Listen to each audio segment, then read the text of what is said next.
Channel 4 News has seen an internal Department of Education report into the al-Madinah free school in Derby, which raises serious concerns about its financial management. Potential conflicts of interest in the awarding of contracts. Irregular payments also highlighted. Tomorrow, Schools Minister Lord Nash will hold a meeting with the governors to decide the future of the school. Darshna Soni has our exclusive report.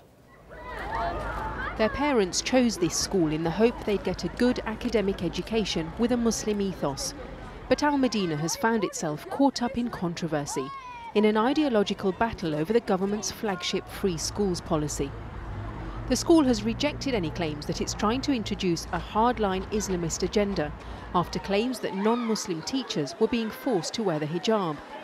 But we can reveal that an internal Department of Education investigation seen by this programme has raised questions of financial mismanagement, irregular payments and conflicts of interest. The report focuses on a number of issues regarding the role of some governors. Potential conflicts of interest include one governor, Javed Akhtar, who chaired the school's HR committee whilst his company was given a contract to provide HR services to the school, originally worth £1,000 a month. Mr Akhtar is a local businessman who also runs this insurance company. We visited him at his office today. Mr Akhtar didn't want to come on camera, but we put the allegations to him.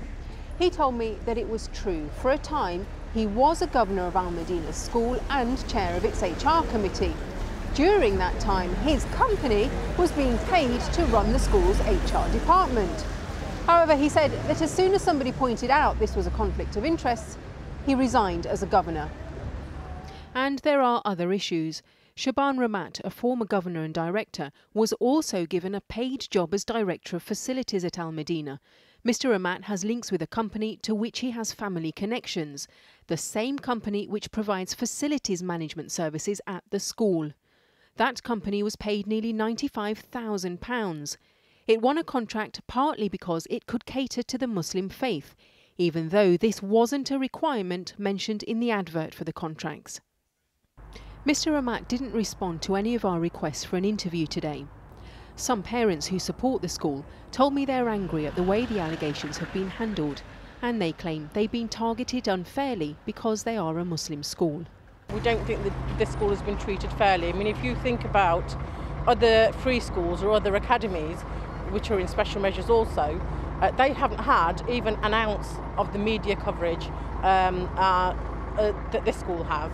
And that has, it's affected the parents, it's affected, most importantly, it's affected the children. The leaked EFA report seen by this programme also raises concerns about irregular and duplicate payments, including nearly £500 spent on providing hospitality to the Department of Education and its funding regulator, the very bodies now investigating the school. Channel 4 News understands that a crunch meeting will be held tomorrow with the Board of Governors. Well, now Darshna Soni joins me now in the studio. Darshna, you've been talking to some of those concerned. What have you gleaned? Well, this is a huge embarrassment for the government because this was Michael Gove's flagship policy, free schools. And so on the one hand, he has an interest to make this succeed. On the other, the chaos that we've heard going on at this school has given Labour a stick with which to beat that policy and say this shows that the free school is an ideological programme that is out of control, which is how they've described it. We got a response from the Department of Education today who told us that Lord Nash, the Education Minister, had written to the school back in October and given them 17 requirements to the Board of Trustees which they must satisfy or risk losing their funding. Now, the board has responded to those 17 points and we understand that there'll be a crunch meeting tomorrow, but the DFE has told us that they're actively considering that response from the Trust and they say it would be inappropriate to go into further detail at this stage. You talk about a crunch meeting tomorrow, but I mean, the very future of the school could be determined tomorrow. Isn't the Education Minister, Lord Nash, going there?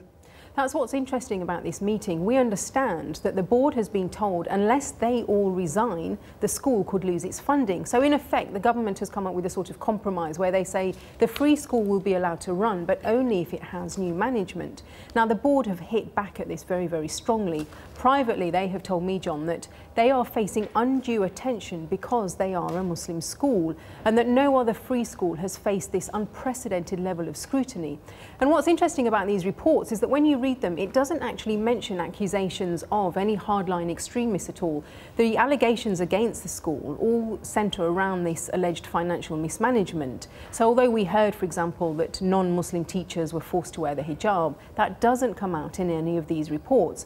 And that's something that the governors were keen to stress. I understand that tomorrow the Department of Education will say to them that they want a superhead, very well known in the East Midlands for running failing academies, will be offered the management of that school. That superhead is a very controversial figure who has taken over lots of underperforming schools. I understand that he is the government's favoured head and that he will be offered leadership of the school tomorrow. Darshana Sonu.